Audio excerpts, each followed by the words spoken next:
शिक्षा का जो व्यापार किया जा रहा है, दलाली की जा रही है शासन और प्रशासन और स्कूल प्रबंधक और दुकानदारों के, कुछ व्यापारियों के, बड़े व्यापारियों के द्वारा, उसको लेकर आज हम यहाँ पर आए। क्योंकि शिक्षा का जो क्षेत्र है या एक तो फ्री होना चाहिए देश में, जहाँ कहते हैं कि शिक्षा की आज़ादी सबको होनी चाहिए, मगर वहाँ लूट खचोट सबसे ज़्यादा शिक्षा के क्षेत्र में बना रखा है। आज यहाँ पर रुद्रपुर के अंदर एक जिम्मी गारमेंट्स करके कपड़े की दुकान है, वहाँ कपड़े लेने जाते हैं तो वो एकदम रूडली व्यवहार करता है। सबसे बार बोलते हैं कि भैया अगर कमीज पैंट का शर्ट जोड़ा लोगे तो आपको मिलेगा, नहीं तो नहीं मिलेगा, और लेना है तो लो, नहीं तो मत लो। और मजबूरी क्या है कि सारे स्कूलों के कपड़े सिर्फ उसी दुकान से मिलेंगे। तो ऐसा क्या है कि खाली उसी दुकान के अंदर मिलेंगे कपड़े और कहीं नहीं मिलेंगे। और स्कूल से बच्चों को परेशान किया जाता है, कागज़ दिया जाता है कि आपको कपड़ा यहीं से लेना है, आपको स्टिकर लेके या चीज़ें होती है, सारी चीज़ें वहाँ से मिलती है। तो कहीं ना कहीं व्यापार है। उसके बाद किताबों की वही हाल है, किताबों की प्रॉपर दुकान है, वहीं से लेनी पड़ेगी। और सारे अलग अलग स्कूलों के अलग अलग किताबें हैं। मेरा मानना है कि जो हमारी मांग है कि सभी स्कूल की किताबें एक जैसी की जाए, सारी स्कूल की पढ़ाई एक जैसी की जाए, फीस एक जैसी की जाए, और जो सरकारी और प्राइवेट स्कूल की पढ़ाई भी एक जैसी करी जाए, कि कल के दिन देश के अंदर भेदभाव ना हो।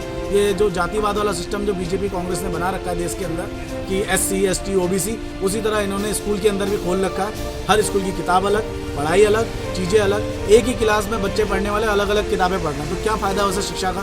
कल के दिन एक बच्चे को अलग शिक्षा दी जा रही है, एक बच्चे को अलग शिक्षा। ये शिक्षा में सुधार करनी चाहिए। और जो दलाली चल रही है रुद्रपुर के अंदर, वो दलाली बंद करे, इसलिए जिला मुख्यालय आए। सबसे पहले तो आपके चैनल के माध्यम से मैं जो भी लोग सुन रहे हैं उन सभी को ये सूचना देना चाहूँगा कि आज जो हम लोग यहाँ पर प्रदर्शन रखे हैं जिला मुख्यालय पे, वो इस चीज़ को लेकर के रखे हैं कि जो स्कूलों की जो मनमानी है, यानी कि स्कूलों की स्टेशनरी वालों की और जो ड्रेस वाले हैं, इनकी सबकी जो मनमानी है, इनका पूरा एक जो है गैंग चल रहा है। और वो गैंग जो है अभिभावकों के ऊपर जो है असर पड़ रहा है उसका। इस चीज़ के खिलाफ हम लोग जो है यहाँ पर जिला मुख्यालय पर आज आए हुए हैं। इसका उदाहरण के तौर पर मैं आपको बताना चाहूँगा कि जो सबसे पहले अगर हम ड्रेस लेना चाहें तो ड्रेस जो है वो एक मुफ्त ड्रेस जो है मिलेगी, यानी कि अलग अलग जो है ड्रेस नहीं मिल सकती। यानी कि कमीज मिलेगी तो पैंट नहीं मिलेगी। यानी कि अगर हम सिंगल पीस लेना चाहें तो ये जो है नहीं हो रहा है। ऐसे ही ये सुनाई में आ रहा है कि ये एक पर्टिकुलर कोई दुकान है, वहाँ से जो चीज़ें हो रही है। जैसे कि अभी बात आ रही कि जिम्मी गारमेंट्स की, तो जिम्मी गारमेंट्स में कई सारे स्कूलों के कॉन्ट्रैक्ट हैं, और वो कॉन्ट्रैक्ट इस बिना पे हैं कि उस वहाँ से अगर स्कूलों के बच्चे अगर ड्रेस ले जाएंगे तो उसके बदले में स्कूलों को जो है अच्छा खासा कमीशन जो है जाएगा। स्कूलों को जाने का मतलब क्या है कि स्कूलों के जो मालिक हैं या मैनेजमेंट कमेटी है उनके पास कमीशन जाएगा। तो निश्चित तौर पर वो किसी खास दुकान पर जो है करते हैं। ऐसे ही जो स्टेशनरी का भी मामला है।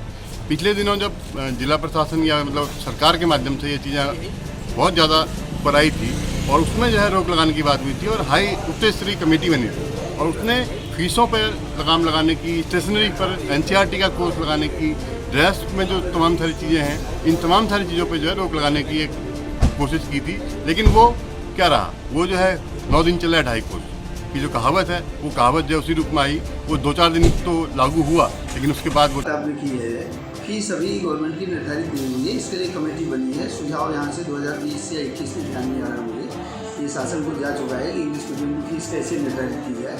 तो उसमें बहुत सारे पॉइंट्स हैं, उस पर सरकार में विचार चल रहा है। क्योंकि किसी का स्टैंडर्ड थोड़ा कम है, किसी के यहाँ ज़्यादा है, किसी के यहाँ अन्य पढ़ाइयाँ हो रही हैं, किसी के यहाँ कम हो रही हैं, कोई हिंदी मीडियम है, कोई अंग्रेजी मीडियम है। तो इसके अनुसार सरकार इसमें विचार कर रही है। और आज भी अभी फीस पर थोड़ी सी चर्चा चली थी, अनुसूचित जाति आयोग के अध्यक्ष आए थे, तो वो भी कर रहे थे कि हाँ वहाँ विचाराधीन है। तो इस पर जैसे निर्णय होगा तभी इसमें कुछ हो पाएगा। अदरवाइज़ आपको खुद पता है कि सरकार खुद इसमें 25% कोटे में एडमिशन करके सरकार खुद फीस दे रही है गरीब बच्चों को। तो स्कूल के कपड़े हमारे यहाँ से निर्धारित नहीं होते हैं। और हाँ, यदि स्कूल में कोई दुकान लगा के बेच रहा है तो उसमें हमारी तरफ से पाबंदी की जा सकती है। आप इस विषय में लिखित एप्लीकेशन व्यक्तिगत उस विद्यालय के नाम से दीजिए, फिर वहाँ पर हम कार्रवाई निश्चित रूप से करेंगे। आपको यहाँ बताऊँ, आप यहाँ पर मैं ही नहीं कहता कि आप गलत हैं, लेकिन मैं ये कह रहा हूँ कि सरकार की तरफ से NCERT बुक्स ही लागू की गई है। लेकिन जब पिछली बार हम लोगों ने बहुत स्कूलों में विजिट किया, छापेमारी की, कतिपय अभिभावक यहाँ आए, और यहाँ तक कि मैं सेंट मैरी की बात बताऊँ, सेंट मैरी स्कूल में बहुत लंबा चौड़ा PTA का बैठक हुआ, और उसमें सारे अभिभावकों ने कहा साहब बिना हेल्प बुक के हम नहीं पढ़ पाएंगे, हम तो स्वेच्छा से ले रहे हैं, जो नहीं लेना चाहता है वो न ले। तो बहुत लोगों ने नहीं लिया। हमने तो क्लास जाके, आपको विश्वास नहीं होगा, मैं 2020-21 एग्जैक्ट ध्यान नहीं आ रहा है, उस समय हम लोग ड्राइव चला करके विजिट किए थे स्कूलों का, और बच्चों के बैग तक चेक किए थे, और हमको कोई भी किताब ऐसी नहीं मिली NCERT बुक्स के नाम।